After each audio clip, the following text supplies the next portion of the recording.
The neon vacancy sign stuttered red across peeling wallpaper as rain battered the glass. Claire sat on the sagging bedspread and gripped her buzzing phone. A voice whispered, "You were supposed to die last week." Her spine locked in a cold arc. Claire said, "Who is this?" The voice sounded damp, like breath through a drain. The television was off, yet her reflection in the black screen blinked when she did not. Air thickened, smelling of mildew, and a sweet metallic edge. From the bathroom, a hinge sighed, and the door eased wider without a hand. Claire said, "If this is a prank, stop."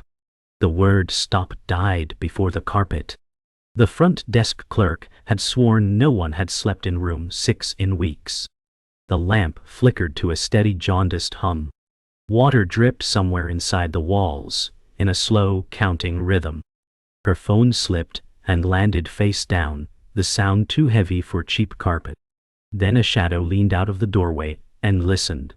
Rain hammered the window like knuckles, and the room listened. Claire watched the bathroom doorway as the darkness became deliberate. Shapes within shapes breathed. Logic assembled excuses and fell apart. Claire said, "I booked by mistake, and I am leaving." The lamp made a dull heart out of the shade. A cold came off the tiles like open winter. The voice returned, closer now and damp. It used her full name, the way forms do. Claire said, "You are not real." The television screen showed her face a half-second late. Her phone lit with a private number, and then died. The radiator hissed hard, and then went silent as if shushed. Floorboards flexed under a weight that did not cross them. The door to the hall stayed still and wrong. The neon outside clicked and froze between letters. The smell of pennies thickened until it tasted like a warning. The darkness in the doorway shivered like a film splice. A rasp said her name exactly as her mother had once said it in a hospital room. Claire said, "Do not do that." Her voice had splinters. Her palms bled half-moons where nails bit. The clerk had smiled too wide at check-in, she remembered now. He had asked which room before she told him. The radiator popped like a knuckle, and then went dead again. Footsteps shuffled from corners where no corners were. Claire said, "I will go to the police." The room did not believe her. The phone screen blinked a single word she did not type. "Leave." The letters smeared and held. The television caught a reflection standing behind her, and then did not. Claire turned and met only the lamp. Her breath came in a measured count, grown wrong. Lightning washed the room, white, and erased the shadow. Darkness dropped and put it inches from her. Its face looked smeared by water, yet its smile kept its shape. Claire stumbled against the bed frame and metal shivered. The floor thrummed like a heart far away. Her phone pulsed with light from the carpet. "Leave, die. Leave. Wine. Leave, but." Claire said, "Tell me what you want." The air grew syrupy and slow. The smell of copper filled her mouth. The lamp steadied, as if waiting. The figure did not step. It only leaned as if listening to her blood. The blinds rattled without wind. Claire swallowed, and the sound echoed in a room too small for echoes. Her hand reached for the door on its own. The knob burned cold against her skin, and resisted like bone. Then it turned with someone else's patience. The door opened onto rainlight, and another room 6 mirrored and empty. Same stains. Same lamp. Same hush. Claire said no. The chain on the mirror room swung once and went still. Air pressed her shoulders from behind like a hand. The neon buzz muted to a funeral hum. She saw her bag on the bed in the other room, and its zipper creeping open. Claire stepped back and the door widened for her anyway. A low voice behind her said, "You were supposed to be next." Language collapsed into rush in her ears. The radiator coughed a final time like a laugh. The reflection of the open door closed in the TV and did not match the real one. Claire sat in the motel lobby, drenched from the rain, her hoodie heavy with cold water. The clerk stared at her too long, fingers still on the ledger. She said, "I want a different room." His smile was thin, as if hiding an old bruise. The lobby smelled of damp carpet and old coffee. The humming soda machine seemed louder than her own thoughts. The clerk finally said, "There are no other rooms tonight." Claire's heart beat faster. The vacancy sign outside was still glowing. She glanced to the window and saw her car, but the passenger door was wide open. Her bag was still inside. She said, "Did you see anyone go out?" The clerk shook his head without looking away from her. Behind the desk, a clock ticked backwards for 3 seconds before correcting itself. Claire felt the wet fabric at her wrists turn icy. Something had followed her here. Claire returned to room 6 with her wet shoes squeaking against the hallway carpet. Her car keys dug into her palm. The hallway smelled faintly of bleach, and something rotten beneath it. The wallpaper peeled in curling strips like dead skin. She kept her eyes forward, but the numbers on each door seemed to shift as she passed. At room 6, the knob was warm, as though someone had just been inside. She stepped in slowly. The lamp was off now. The neon light outside painted the room in red pulses, every flicker making the shadows jump. Her bag was on the bed, zipped shut, though she had left it open. Claire said, "If you're in here, I'm calling the police." The bathroom door was closed again. Her shoes left small, wet prints leading directly to it. She hadn't walked that far. She approached the bathroom door, each step sounding too loud in the stillness. The smell of copper was stronger now, catching in her throat. Her hand shook as she reached for the handle. Before she touched it, the door opened an inch, slow and deliberate. Inside, the light was off, but she could make out a pale outline in the mirror opposite the doorway. It wasn't her. The figure was taller, shoulders sloped, head tilting too far to one side. "What do you want?" Claire whispered. No answer, just the faint sound of dripping water, though no tap was on. She backed away, but the figure stayed perfectly still, watching. Her breath quickened until the sound filled the room. Then the bathroom light snapped on by itself. The figure was gone. The mirror was empty. Claire sat on the edge of the bed, her wet hoodie heavy, her hair clinging to her neck. She wanted to call someone, but her phone showed no signal. Even the clock on the nightstand had stopped at 3:17. The radiator gave a short hiss, followed by a low laugh that might have been the pipes, or something else. She glanced at her bag again. It was unzipped now, though she hadn't touched it. Inside, her diary lay open to a page she didn't write. The words were in thick black ink. "Stop looking." Her stomach dropped. She flipped the page and found another entry dated tomorrow, describing herself leaving the motel in a body bag. The lamp flickered once and held steady. Claire's mouth was dry. She could hear faint footsteps pacing above, even though this was the top floor. She snapped the diary shut and shoved it back into her bag, zipping it hard. Her pulse was loud in her ears. She needed to leave. Claire grabbed her keys and stepped to the door. When she opened it, the hallway was darker than before. All the lights were out except for a single one at the far end, flickering slowly. The air was colder here, carrying the faint smell of soil, damp and fresh. Halfway down the hall, the carpet was wet as though soaked in rain, though no windows were open. She froze. In the weak light, a figure stood at the far end, unmoving, facing her. It looked exactly like her, down to the wet hoodie and clenched keys. Then it smiled. Claire blinked and the figure at the end of the hall was gone. The light flickered twice and steadied on emptiness. Her breath came fast, clouding the air. She gripped her keys so tightly, the metal cut into her palm. The wet carpet squelched under her shoes, leaving no sound after she stepped. She backed toward her room, eyes locked on the far end. As she reached the door, it was already ajar, though she had closed it. Inside, the lamp was on again. The diary lay open on the bed to a fresh page. Her own handwriting spelled, "Don't turn around." Claire's body tensed. She heard breathing behind her, slow, deliberate, too close. She fought the urge, but her head began to turn anyway. She turned to find no one there, just the empty hall stretching into dark.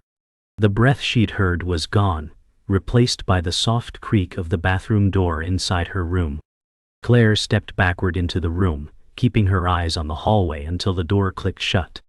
The diary was still on the bed, but the message had changed. Now it read, "They know you remember." Her pulse roared in her ears. Claire said, "Who are you?" The radiator hissed once in reply. A faint outline shifted in the neon-lit corner, its head brushing the ceiling. The smell of wet soil filled the air. Her knees weakened, but she stayed standing. The figure in the corner began to move, not toward her but sideways, gliding along the wall like its feet never touched the floor. Claire stepped back until she felt the nightstand against her hip. Her phone vibrated in her pocket, and she pulled it out with shaking hands. No number. Just a looping text, "Check the mirror." She turned toward the bathroom. The door was wide open now, and the mirror inside was fog. Slowly, words formed in the condensation. "We've met before." Her throat tightened. She whispered, "Where?" But the letters dripped away before she got an answer. The figure was gone again. Claire's memory flashed. Another motel, another time. A man's face she couldn't fully see, leaning close, whispering something she couldn't quite hear. The air in room 6 was heavy now, pressing her shoulders down. She dropped her phone on the bed and it slid to the floor without gravity's speed, as if time stuttered. The radiator's hiss turned into a low guttural hum. The diary lay closed again, though she hadn't touched it. The lamp's light grew dimmer with each heartbeat. She stepped toward the door, thinking to run, but the handle was slick with something dark. Her fingers came away wet. She stared at the dark smear on her hand. It smelled like rust and rain. Before she could wipe it away, a knock came from inside the bathroom. 3 slow, deliberate knocks. Claire froze, heart hammering in her chest. The bathroom light flickered off and on. Shadows inside moved, though no one stepped forward. Then from the hall came the sound of footsteps. 2 sets, approaching her door from opposite directions. She backed toward the bed, every muscle braced. The knob began to turn slowly, from the outside. Claire whispered to herself, "I can't be here." The diary flipped open on its own. The page was blank, waiting. The knob stopped turning, and silence dropped so hard, Claire's ears rang. The diary on the bed began to fill with words in her own handwriting, line by line, as if she were writing without touching it. The sentences described her standing exactly where she was, detailing the fear in her chest, the cut on her palm, the damp of her hoodie. She whispered, "Who's doing this?" The last line appeared slowly, "You are." The air grew heavy, thick with the smell of wet earth and rusted metal. Claire's pulse thudded in her throat. A memory forced its way in, her hand gripping a motel doorknob years ago, a scream muffled by rain, someone's breath ending in her ear.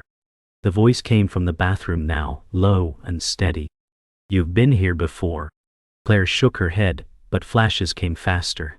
Faces she didn't know yet somehow remembered, rooms that smelled the same, her hands trembling the same way.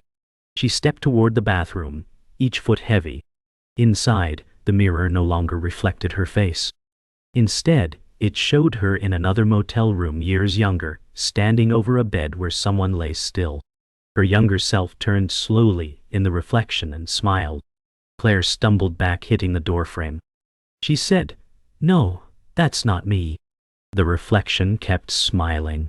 The reflection raised a finger to its lips, and behind her in the mirror, the bed in room 6 appeared, but this time with someone lying on it, face obscured. Claire turned toward her own bed. It was empty. She turned back to the mirror. Now it showed her current self, standing over that same bed, the shadow of a body still present beneath her. Claire's breath quickened, each inhale loud. The mirror fogged from inside, words pushing through condensation. "You finished what they started." She stepped forward, almost touching the glass. The surface rippled slightly under her fingers. The mirror's surface pulled at her fingertips like soft water. A chill ran through her wrist. 1, 2. She yanked her hand back and stumbled into the main room. The lamp flickered rapidly, casting her shadow across the walls. Except the shadow moved slower than she did. It turned toward her when she wasn't moving. She froze, watching it step closer on the wall. The air in the room thinned, each breath harder to take. She whispered, "What am I?"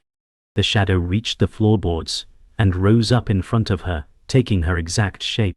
The shadow's mouth opened, and the voice that had followed her since the call emerged from it. "You did this. You always do." Claire's knees buckled.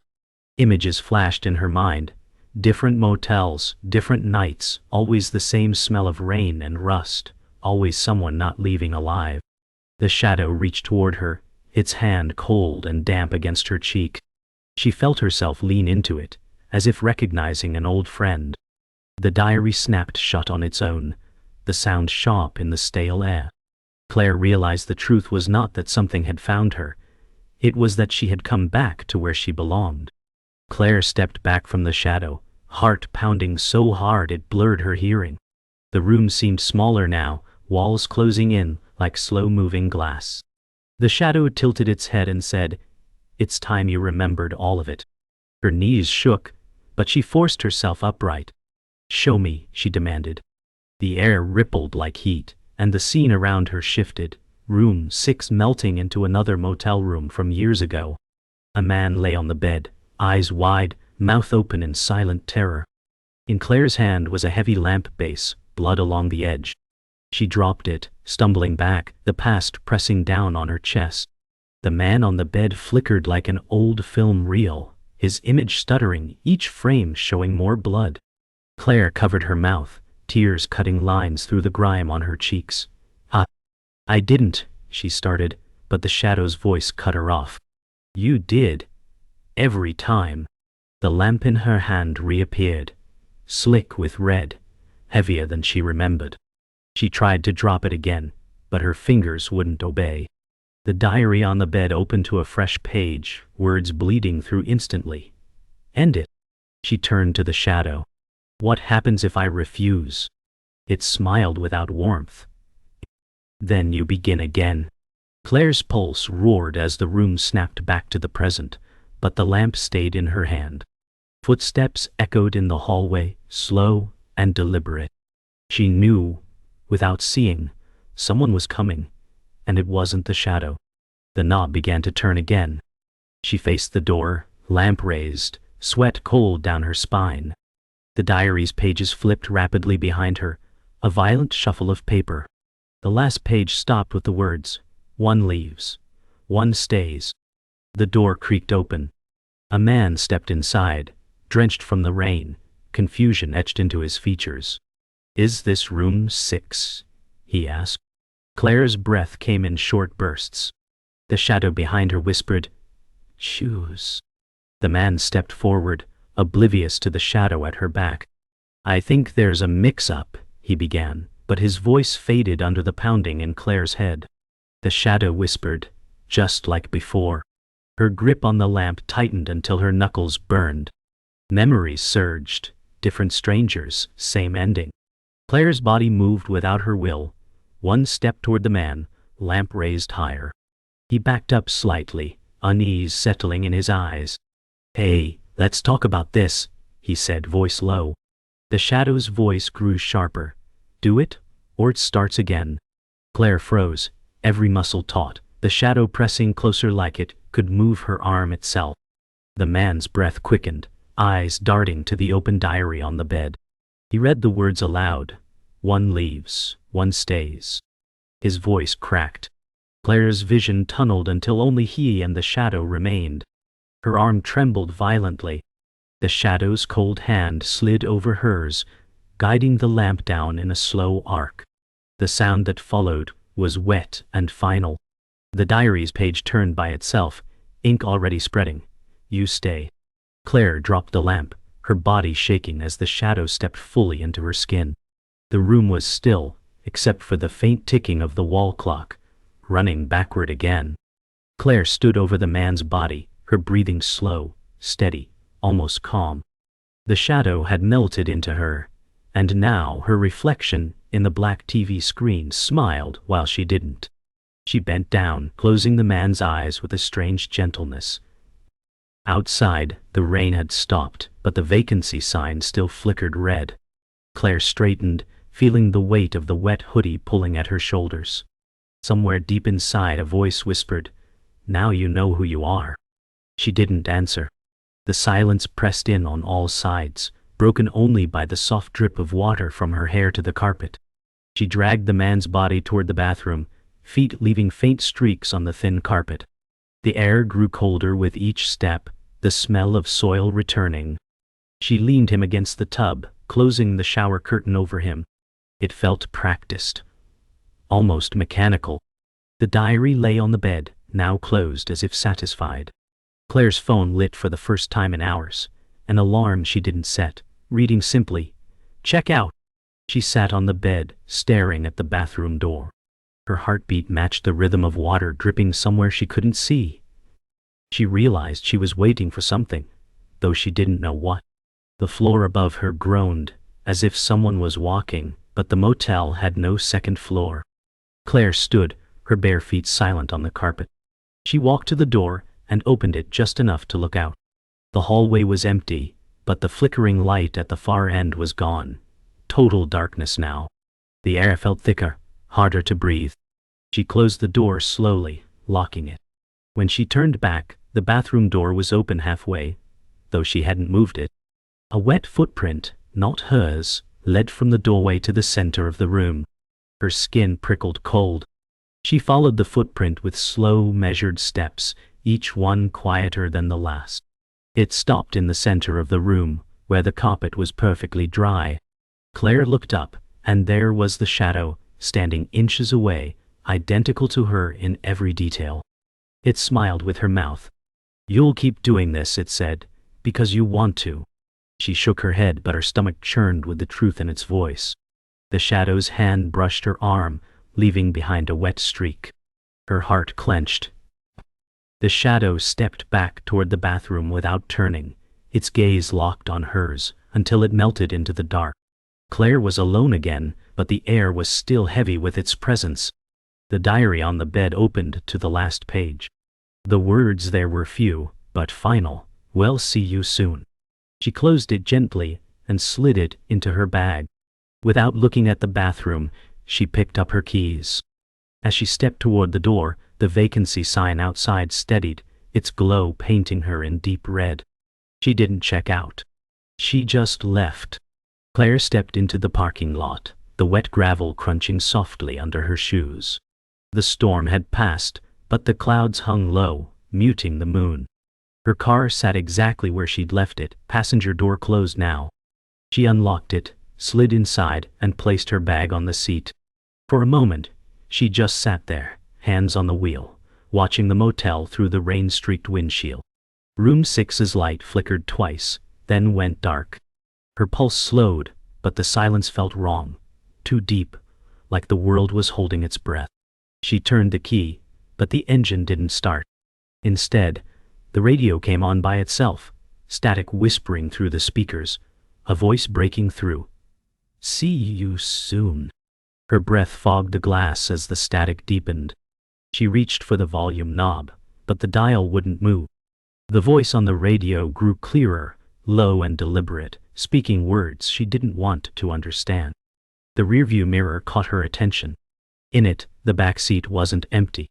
Claire froze. Sitting directly behind her was the shadow, identical in every detail, except its eyes were closed and its head rested against the seat, like it was sleeping. She didn't turn around. The voice on the radio whispered her name. Claire's grip on the wheel tightened until her fingers ached.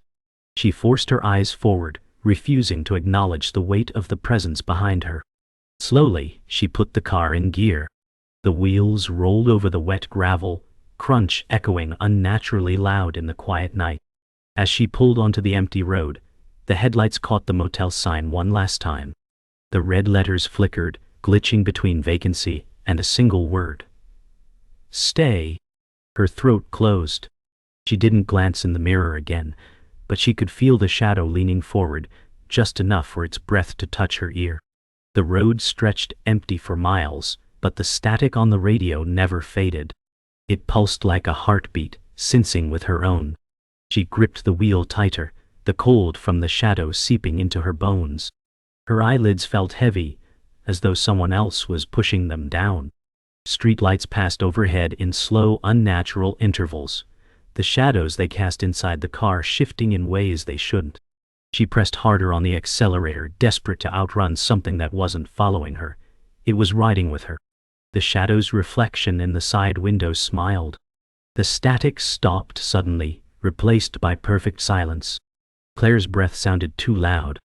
She dared one glance in the rearview mirror, and found the back seat empty. Relief washed over her for a single heartbeat. Then, from the passenger seat beside her, a voice whispered, "You never checked the trunk." The red glow of the motel's sign disappeared in the distance, and the darkness ahead felt endless.